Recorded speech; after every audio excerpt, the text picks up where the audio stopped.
మాన్య శ్రీ చంద్రబాబు నాయుడు గారి నాయకత్వంలో ఉన్నటువంటి కూటమి ప్రభుత్వం యొక్క అండదండలు ప్రజానీకానికి జరుగుతున్నటువంటి మేలు చూసి ఓర్చుకోలేనటువంటి పరిస్థితుల్లో విష ప్రచారాన్ని పెద్ద ఎత్తున సమాజంలో గుమ్మరించేటువంటి ఒక ప్రయత్నం జరుగుతూ ఉంది. ప్రధానంగా విభజిత ఆంధ్రప్రదేశ్ గత 5 సంవత్సరాలుగా జగన్మోహన్ రెడ్డి ప్రభుత్వం యొక్క నిర్వాహకం వల్ల పారిశ్రామికంగా ఉపాధి పరంగా ఎక్కడా కూడా అవకాశాలు లేక ఈ రోజుకి కూడా వ్యవసాయమే ప్రధానమైనటువంటి ఆధారంగా ఈరోజు రాష్ట్రంలో కొనసాగుతూ ఉన్నటువంటి పరిస్థితి ఉంది. అలాంటి వ్యవసాయ రంగాన్ని రైతుని రాజుగా చూడాలి, వ్యవసాయం నిలవాలి అంటే రైతు గెలవాలి అనేటువంటి ఒక దృఢమైనటువంటి సంకల్పంతో, మహత్తరమైనటువంటి ఆశయంతో కోట్లాది మందికి ఉపాధి అవకాశాలు కల్పించేటువంటి వ్యవసాయ రంగాన్ని కాపాడాలి, ముందుకు తీసుకుపోవాలి, వ్యవసాయ రంగాన్ని గౌరవప్రదమైనటువంటి వృత్తి కింద మార్చాలి,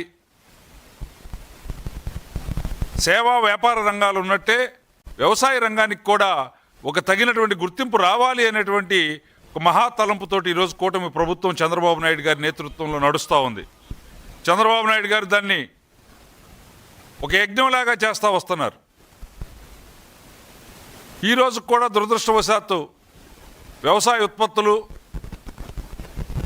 వ్యవసాయ దిగుబడులు, వాతావరణ పరిస్థితులు, జాతీయ అంతర్జాతీయ మార్కెట్లు, రకరకాల అంశాలపైన ఆధారపడినటువంటి పరిస్థితి ఉంది.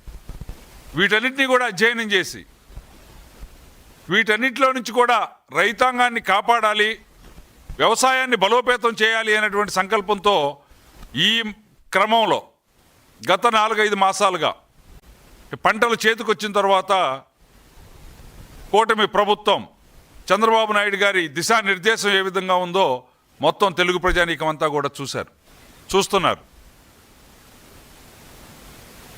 సేకరించిన 24 గంటల్లోనే ధాన్యం డబ్బులు రైతు ఖాతాలో చేరే విధంగా ధాన్యం ప్రొక్యూర్మెంట్ దగ్గర నుంచి, ధాన్య సేకరణ దగ్గర నుంచి, కష్టం వచ్చినటువంటి, ఇబ్బంది ఎదురైనటువంటి సందర్భంలో ఆ మార్కెట్లో జోక్యం చేసుకొని మార్కెట్ ఇంటర్వెన్షన్ ద్వారా కేంద్ర ప్రభుత్వంతో మాట్లాడి రాష్ట్ర ప్రభుత్వం యొక్క ఓటాను చెల్లించి అటు మిర్చి రైతాంగానికి కానీ, కోకోవార రైతాంగానికి కానివ్వండి, పొగాకు రైతాంగానికి కానివ్వండి, మామిడి రైతాంగానికి కానివ్వండి, ఈరోజు ఏ పంట ధర ఇబ్బంది ఎదురైతే వాటన్నిటిలో కూడా జోక్యం చేసుకొని కేంద్రంతో మాట్లాడి కేంద్ర ప్రభుత్వాన్ని ఒప్పించి ఏ విధంగా చర్యలు తీసుకుంటుందో కూడా అందరూ గమనించినటువంటి పరిస్థితి ఈరోజు ఉంది. ఈ నేపథ్యంలో రాయలసీమలో ప్రధానంగా చిత్తూరు, తిరుపతి, అన్నమయ్య జిల్లాలు, ఈ 3 జిల్లాల్లో ఉన్నటువంటి వైఎస్ఆర్సీపీ యొక్క పట్టు, వాళ్లకున్నటువంటి బలం, వాళ్లకున్నటువంటి ఫ్యాక్టరీల అండదండలు ఆసరా చేసుకొని మామిడి రైతాంగాన్ని ఇబ్బందుల పాలు చేయాలి అనేటువంటి ఆలోచన చేస్తూ ఉన్నప్పుడు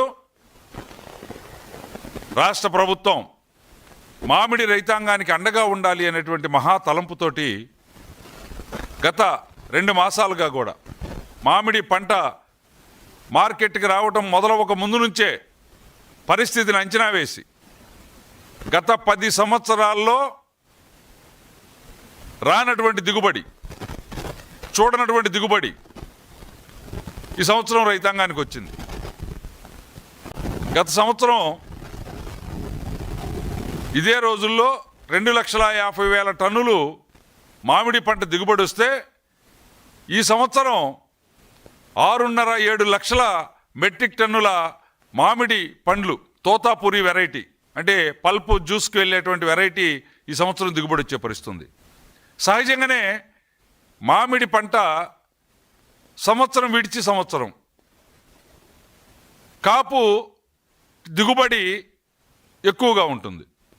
ఒక సంవత్సరం తక్కువ ఉంటుంది, మరో సంవత్సరం గణనీయమైనటువంటి దిగుబడి వచ్చేటువంటి అవకాశం ఉంది. అలాంటి పరిస్థితుల్లో ఈ సంవత్సరం మే మాసంలో పడినటువంటి చిరు జల్లులు ఏదైతే ఉన్నాయో ఈ ఉత్పత్తి పెరగడానికి ఇంకా తోడ్పడి మామిడి పండు యొక్క మామిడి కాయ యొక్క సైజు పెరిగింది. 500 గ్రాములు వచ్చేది అర్ధ కేజీ వచ్చేది 700 గ్రాముల నుంచి కేజీ వరకు కూడా సైజు వచ్చింది. తద్వారా కాయల సంఖ్య కొద్దిగా అటో ఇటుగా పెరిగినా దిగుబడి సంఖ్య కేజీలో వచ్చేటప్పటికి తూకంలోకి వచ్చేటప్పటికి అది గత సంవత్సరానికి 2 రెట్లు 2.5 రెట్లు అదనంగా ఈ సంవత్సరం ఉత్పత్తి రావడం జరిగింది. ఈ పరిస్థితిని అంచనా వేసి ఇక్కడ ఉన్నటువంటి వైసీపీ నేతృత్వంలో ఎవరైతే జగన్మోహన్ రెడ్డి గారికి అత్యంత సన్నిహితుడు కుటుంబ సభ్యుల్లాగా మెలిగేటువంటి పెద్దిరెడ్డి రామచంద్రారెడ్డి గారి company PLR foods, Peddireddy Lakshmareddy foods ఏదైతే ఉందో, ఏదైతే ప్రకాష్ రెడ్డి గారి సిజిఆర్ ఉందో, ఏ విధంగా టాసా ఉందో, సన్నిధి ఉందో, మేజర్ కంపెనీలు ఏవైతే ఈ ఫుడ్ ప్రాసెసింగ్ యూనిట్స్లో, ఈ జ్యూస్ ఫ్యాక్టరీస్లో ఈ పల్ప్ సేకరించేటువంటి దాంట్లో ఏదైతే ఉన్నాయో ఇవన్నీ కూడా ఒక సిండికేట్గా ఏర్పడి రైతాంగాన్ని నష్టపరచాలి, రైతాంగానికి ఇబ్బందులు గురిచేయాలి, తద్వారా ప్రభుత్వం మీద దాడి చేయాలి, ప్రభుత్వం పైన బురద చల్లాలి. ఇలాంటి దుర్మార్గమైనటువంటి ఆలోచనలతోటి వాళ్ళు చేస్తున్నటువంటి పన్నాగాలని కాదని ప్రభుత్వం తరఫు నుంచి 2-3 దఫాలుగా ఇటు ఫ్యాక్టరీ యజమానులతోటి రైతాంగంతో సమావేశాలు నిర్వహించి ఉన్నటువంటి పరిస్థితిని పరిగణలోకి తీసుకొని ఒప్పుకుంటున్నాం, అంతర్జాతీయ మార్కెట్లో ఎగుమతులు తక్కువగా ఉండటం వల్ల గత సంవత్సరం తీసినటువంటి పల్పు 1,50,000 టన్నులు ఈ రోజుకి నిల్వ ఉండిపోయింది. వాళ్ళ పరిస్థితి అర్థం చేసుకున్నాం, వాళ్ళ బాధ అర్థం చేసుకున్నాం. దానికోసం ప్రభుత్వం నుంచి వారికి కావాల్సినటువంటి సహకారాన్ని ఇచ్చేదానికోసం చంద్రబాబు నాయుడు గారు ఈ రాష్ట్ర ముఖ్యమంత్రి రంగంలోకి దిగారు. కేంద్ర ప్రభుత్వంతో మాట్లాడారు. ఏదైతే పల్ప్ పైన ఉన్నటువంటి 12% GSTని రద్దుపరచమని చెప్పి అడిగారు. తీసినటువంటి జ్యూస్లో నుంచి, జ్యూస్ ప్రాసెసింగ్లో నుంచి వచ్చినటువంటి ఈ డ్రింక్స్ని అమ్మేటువంటి దాంట్లో 12% నుంచి 5%కి GSTని తగ్గించమని అడిగారు. పల్ప్ పైన రద్దు చేయమని అడిగారు. జ్యూస్ పైన GST పర్సెంట్ని 12 నుంచి 5కి తగ్గించమని కేంద్ర ప్రభుత్వంతో చర్చలు జరుగుతూ ఉన్నాయి. కేంద్ర ప్రభుత్వాన్ని ఒప్పించేటువంటి కార్యక్రమం చేస్తూ ఉన్నాం. ఇది ఫ్యాక్టరీ యజమానులకి, ఫ్యాక్టరీలో నిర్వాహకులకి కొండంత అండ. ఒకవైపున వాళ్ళకి ప్రభుత్వం వైపు నుంచి రావాల్సినటువంటి రాయితీలు, సహకారాన్ని కూడా తీసుకొస్తూ, రెండో వైపున రైతాంగానికి అండగా నిలబడటం కోసం మార్కెట్లో ఈ సంవత్సరం మామిడి పండ్లకి కేజీ ఒక్కింటికి 8 రూపాయలు ఇవ్వండి, 1 టన్ను ఒక్కింటికి 8,000 రూపాయలు ఇవ్వండి, ప్రభుత్వం మరో 4,000 రూపాయలు టన్ను కలిపి రైతుకి ఇస్తుంది, తద్వారా 12 రూపాయలు రైతుకు చేరతాయి.